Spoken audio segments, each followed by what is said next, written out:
Party పెడుతున్నారంటే మార్చి 11వ తారీఖు నాడు నేను అక్కడికి వెళ్ళా.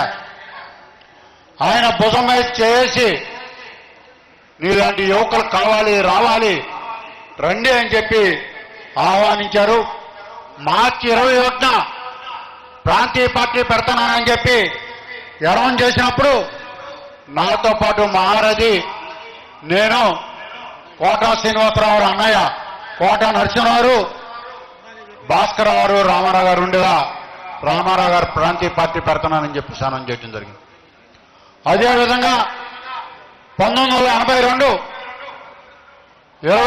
మార్చి 29న ఈ విజయవాడ ఆంధ్రప్రదేశ్ కలిసిన ఆంధ్రప్రదేశ్ మొత్తం మీద 2 బస్సులు వేసుకెళ్లి సికింద్రాబాద్ నుంచి కూడా ఊరేగింపుగా తీసుకెళ్లాను. ఆ ఊరేగింపు చిత్రపటమే మీ ఎదురుగా ఎనమాలు ఉన్నది.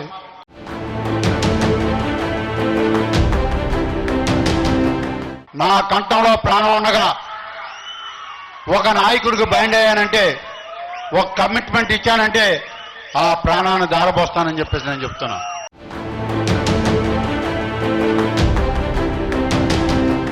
మా ప్రాణం ఉన్నంత వరకు కూడా నేను ఒక రోజున అన్నా స్టేట్మెంటు, ఎప్పుడైనా చచ్చిపోతే తెలుగుదేశం పార్టీ జెండా కప్పుకుని చచ్చిపోతానని.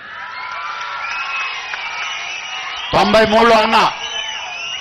నేను 27వ సంవత్సరంలో ఎమ్మెల్యే అయ్యా. ఇవాళ నాకు 62 ఏళ్ళు వచ్చినాయి. కానీ మళ్ళీ ఎందుకు వచ్చామో ఇటే తెలుగుదేశంలోకి వచ్చాం. అది నిజం అవుతుందేమో అనేది ఇప్పుడు నా భావన.